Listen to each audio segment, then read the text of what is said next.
আকাশবাণী খবর পড়ছি শুভমিতা মুখোপাধ্যায়। প্রথমে বিশেষ খবর। প্রধানমন্ত্রী নরেন্দ্র মোদী নতুন দিল্লিতে গতকাল প্রগতির 52তম বৈঠকে সভাপতিত্ব করেন। রাস্তা, বিদ্যুৎ, শিল্প করিডোর ও মেট্রো রেল ক্ষেত্রে 30,000 টাকার বিনিয়োগ প্রকল্প নিয়ে পর্যালোচনা করেন তিনি। কেন্দ্রীয় বাণিজ্য শিল্পমন্ত্রী পীযূষ গোয়েল আজ 3 দিনে ব্রিটেন সফরে লন্ডন যাচ্ছেন। ভারত ব্রিটেনের মধ্যে ঐতিহাসিক বাণিজ্য চুক্তির বাস্তবায়নের পরিকল্পনা নিয়ে কথা বলবেন তাঁরা। কলকাতার তারাতলায় নির্মীয়মাণ গুদাম ভেঙে পড়ার ঘটনায় 3 জনকে গ্রেপ্তার করেছে পুলিশ। মৃতের সংখ্যা বেড়ে হয়েছে 5।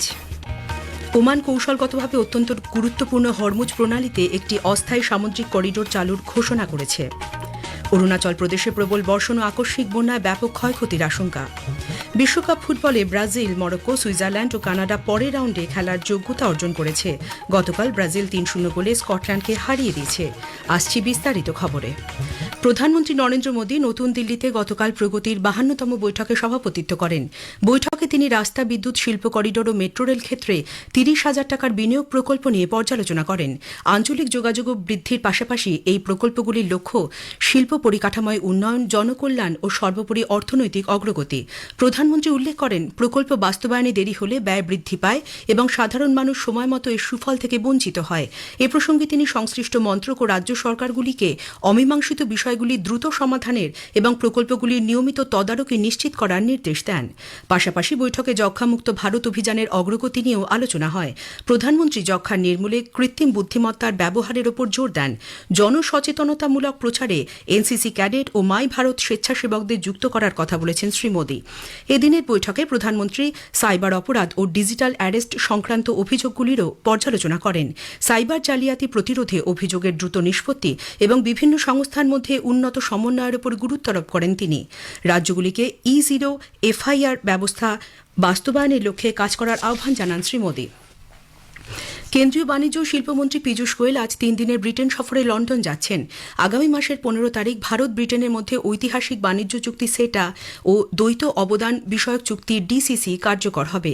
এর আগে মন্ত্রীর এই সফর বিশেষ তাৎপর্যপূর্ণ বলে মনে করা হচ্ছে। এই সফরে শ্রী গোয়েল ব্রিটেনের বাণিজ্যমন্ত্রী পিটার কাইলের সঙ্গে উচ্চ পর্যায়ের বৈঠক করবেন। বাণিজ্য মন্ত্রক জানিয়েছে, বৈঠকে উভয় পক্ষ চুক্তির বাস্তবায়ন ও পরিকল্পনা নিয়ে আলোচনা করবে। দুই দেশের মধ্যে বিনিয়োগ সম্পর্ক জোরদার করার ক্ষেত্রে পদক্ষেপ নিয়ে কথা হবে তাদের মধ্যে। পাশাপাশি শ্রী গোয়েল লন্ডনে আয়োজিত ইন্ডিয়া গ্লোবাল ফোরামের উদ্বোধন করবেন।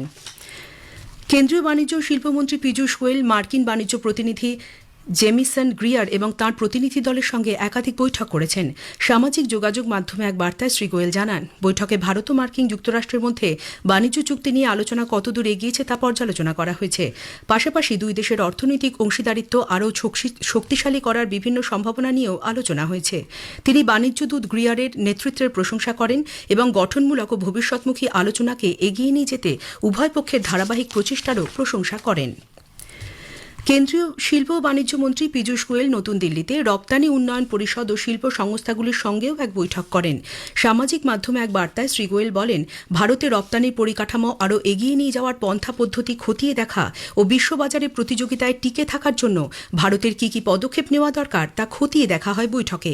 ক্ষুদ্র, অতি ক্ষুদ্র ও মাঝারি শিল্প সংস্থা MSME-কে আরও সহায়তা করা, মুক্ত বাণিজ্য চুক্তির মাধ্যমে সুযোগ আরও সম্প্রসারিত করা, রপ্তানি ও সুযোগ বৃদ্ধি এবং ব্র্যান্ড ইন্ডিয়াকে আরও শক্তিশালী করে তোলার জন্য বিশ্বব্যাপী শৃঙ্খলে ভারতের ভূমিকা আরও সম্প্রসারিত করার বিষয়েও আলাপ আলোচনা হয় বৈঠকে।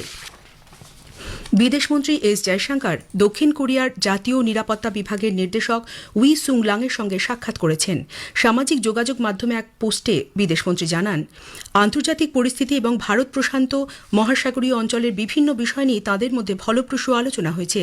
পাশাপাশি আন্তর্জাতিক ক্ষেত্রের সাম্প্রতিক কৌশলগত পরিস্থিতি নিয়েও মতবিনিময় করেন তাঁরা।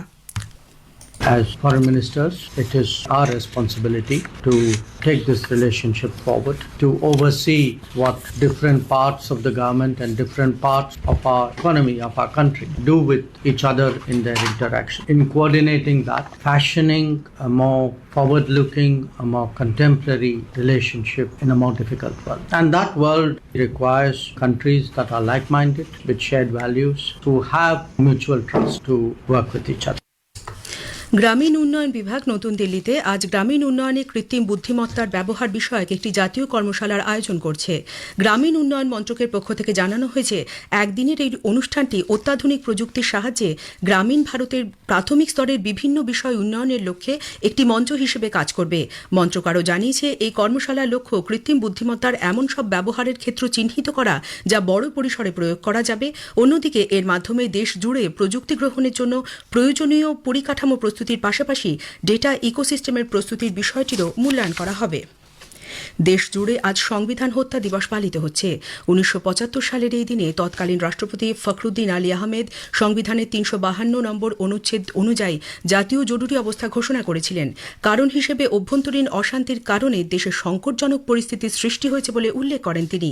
ভারতের সংবিধানকে অবজ্ঞা করে যেভাবে জরুরি অবস্থার সময় দেশের জনগণের উপর সীমাহীন দমনপীড়ন করা হয়েছিল তাকে স্মরণ করতে এবং সেই সব নিপীড়িত মানুষের প্রতি শ্রদ্ধা জানাতে এই দিনটিকে সংবিধান হত্যা দিবস হিসেবে পালন করা হয়। বিকশিত ভারত আজীবিকা মিশন গ্রামীণ ভিভি জিরামজি আইনের খসড়া রূপরেখা নিয়ে আলোচনা করতে গ্রামোন্নয়ন দপ্তরের সচিব রোহিত কানসাল নতুন দিল্লিতে এক উচ্চ পর্যায়ের বৈঠক করেন। আগামী 1 জুলাই থেকে এই আইন গোটা দেশে কার্যকর হবে। বৈঠকে এই আইনের মাধ্যমে বিকেন্দ্রীকৃত পঞ্চায়েতি রাজ সংস্থার পরিকল্পনা ও সমন্বয়ের মাধ্যমে গ্রামীণ বিকাশে সরকারের দৃষ্টিভঙ্গি নিয়ে বিস্তারিত আলাপ আলোচনা করা হয়। প্রধানমন্ত্রী নরেন্দ্র মোদী রবিবার 28 জুন আকাশবাণীতে মন কি বাত অনুষ্ঠানে দেশ বিদেশের মানুষের সঙ্গে তাঁর চিন্তাভাবনা ভাগ করে নেবেন। এটি হবে মাসিক এই বেতার অনুষ্ঠানের 135তম পর্ব। আকাশবাণী ও দূরদর্শনের সবকটি চ্যানেলে সকাল 11টা থেকে এই অনুষ্ঠান শোনা যাবে। আকাশবাণীর সংবাদ website, news on AIR mobile app, Akashvani ও দূরদর্শনের সংবাদ বিভাগ, প্রধানমন্ত্রীর দপ্তর ও তথ্য সম্প্রচার মন্ত্রকের ইউটিউব চ্যানেলে অনুষ্ঠানটি শোনা যাবে। এই খবর শুনছেন আকাশবাণী থেকে। কলকাতার তারাতলার ব্রিজের কাছে নির্মীয়মান একটি গুদামের শেড ভেঙে পড়ার ঘটনায় মৃতের সংখ্যা বেড়ে হয়েছে 5। দুর্ঘটনাস্থল থেকে মোট 23 জনকে এসএসকেএম হাসপাতালে নিয়ে যাওয়া হয়। তাদের মধ্যে 5 জনের মৃত্যু হয়, বাকি 18 জন চিকিৎসাধীন। তার মধ্যে 2 জনের অবস্থা আশঙ্কাজনক বলে জানা যাচ্ছে। আহতদের 8 জনের নাম জানা গেছে। মৃতদের মধ্যে আছে বছর 40-এর রোহিত চৌধুরী, বছর 30-এর কৃষ্ণ চৌধুরী ও 17 বছরের রাহুল চৌধুরী।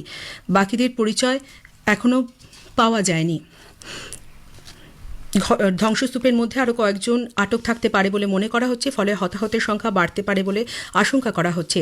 সারা রাত ধরে চলে উদ্ধার কাজ। উপস্থিত ছিলেন মন্ত্রী ইন্দ্রনীল খা। ঘটনায় 3 জনকে গ্রেফতার করেছে পুলিশ।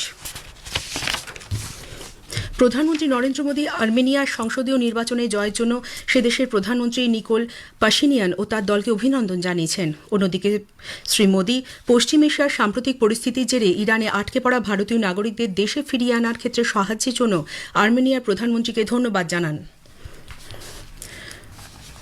এর সঙ্গে প্রধানমন্ত্রী ভারত আর্মেনিয়া সম্পর্কের উন্নতির লক্ষ্যে পাশিনিয়ানের সঙ্গে কাজ করার আগ্রহ প্রকাশ করেন। রাষ্ট্রসংঘের বৈঠকে কাশ্মীর প্রসঙ্গ উত্থাপন করায় পাকিস্তানের কড়া সমালোচনা করেছে ভারত। নতুন দিল্লির অভিযোগ, ইসলামাবাদ ওই আন্তর্জাতিক মঞ্চকে রাজনৈতিক উদ্দেশ্যে ব্যবহার করেছে। তারা সহ সভাপতির দায়িত্ব থেকেও নিরপেক্ষতা বজায় রাখতে ব্যর্থ হয়েছে। ওমান কৌশলগতভাবে অত্যন্ত গুরুত্বপূর্ণ হরমুজ প্রণালীতে একটি অস্থায়ী সামুদ্রিক করিডোর চালুর ঘোষণা করেছে। এর ফলে বাণিজ্যিক জাহাজ চলাচল ফের স্বাভাবিক করার পথে গুরুত্বপূর্ণ অগ্রগতি হয়েছে। উপসাগরীয় অঞ্চলে বর্তমান সামুদ্রিক সংকট কিছুটা প্রশমিত হওয়ারও আশা দেখা দিয়েছে।